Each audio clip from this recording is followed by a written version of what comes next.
শীতের শুরুতেই হয়ে যাক দারুণ টেস্টি একটা পিঠের রেসিপি।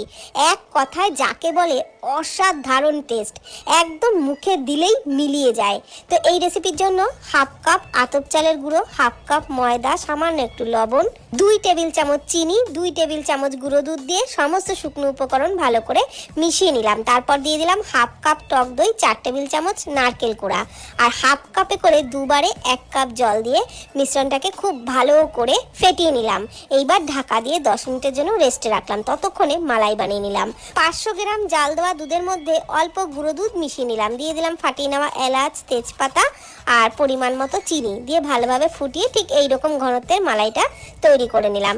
এদিকে যে ব্যাটারটা তৈরি করে রেখেছিলাম সেটা 10 মিনিট পর ভালোভাবে সেট হয়ে গেলে ওর মধ্যে একটু বেকিং পাউডার, তার হাফ দিয়ে দিলাম বেকিং সোডা, ভালোভাবে মিশিয়ে ঠিক এইরকম ঘনত্বের ব্যাটারটাও রেডি করে নিলাম। এইবার একটা আপে প্যানের মধ্যে সামান্য করে তেল ব্রাশ করে নিলাম।